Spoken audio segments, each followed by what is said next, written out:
Hey, I hope you're doing well. In this video, I want to take a derivative of a piecewise function. And what I want to focus on is a common error that many students make after they learn the shortcuts for, say, the power rule, the sum rule, the difference rule, product rule. You got to be really, really careful with piecewise functions. So here's the two examples that I want to talk about. So f of x and g of x. They're very, very similar.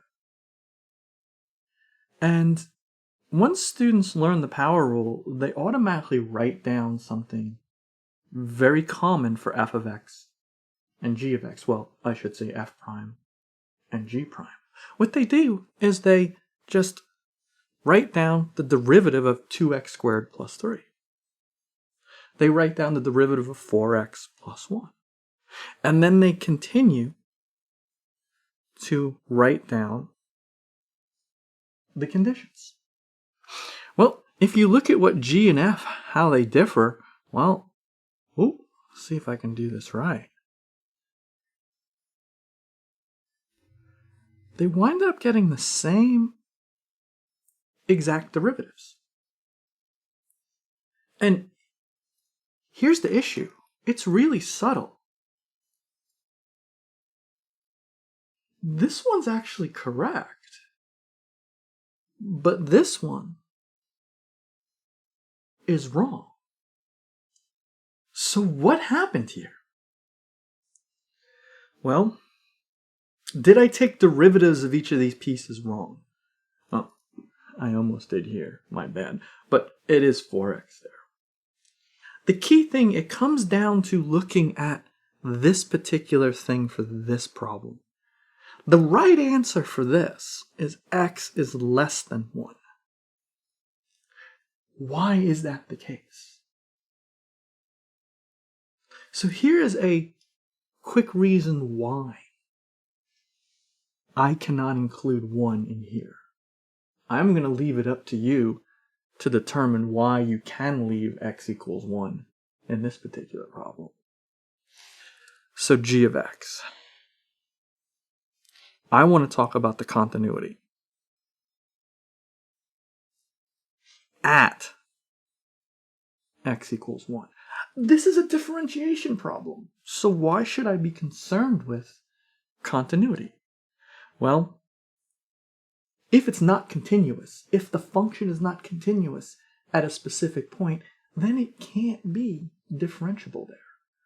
So you should be checking continuity as well as differentiability in these problems. So continuity. Let me compute the left limit as x approaches 1 of g of x.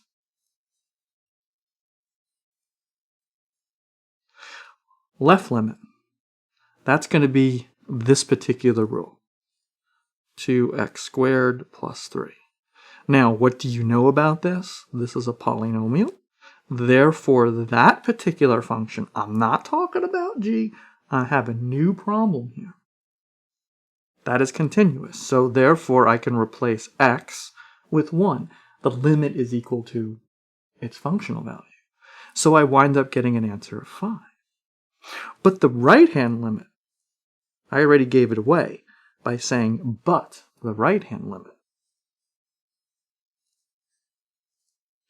is 4x plus 2, and I wind up getting an answer of 6.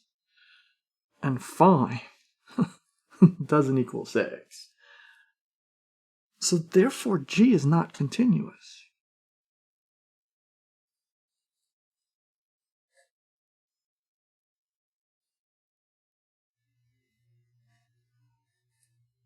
At x equals 1. So therefore the derivative doesn't exist there. So I can't put in a less than or equal to here. You can't do that. If you did, you would say that g would be differentiable there, and, well, since g is not continuous, it can't be differentiable. Now, I keep quoting this thing. Differentiability implies continuity. This is one of the theorems that we have. So if I have something that's not continuous at x equals 1, then I can't have the function being differentiable at x equals 1. So this is a common mistake. A common mistake is that students, once they learn the power rule and all that, they blindly go into it and they don't think about the borders. X equals 1 in this case. And the differentiability. So I want you to be really careful about this, because this is a common thing that I see. Now I'm going to leave it up to you to figure out why this actually works for this particular answer. Do we have a continuity problem at x equals 1? If I go through the limit definition of differentiability, does it work? You need to be able to answer those questions. Doing this shortcut stuff can land you into trouble. So if your teacher, me, different teacher, asks you to show something about differentiability for a piecewise function, make sure you use the limit definition of things. Don't use shortcuts. These shortcuts are assuming certain things. And it is not assuming that you have a piecewise function. So be really careful about that. I want everybody to have a great day. And if you have questions, let me know. Bye.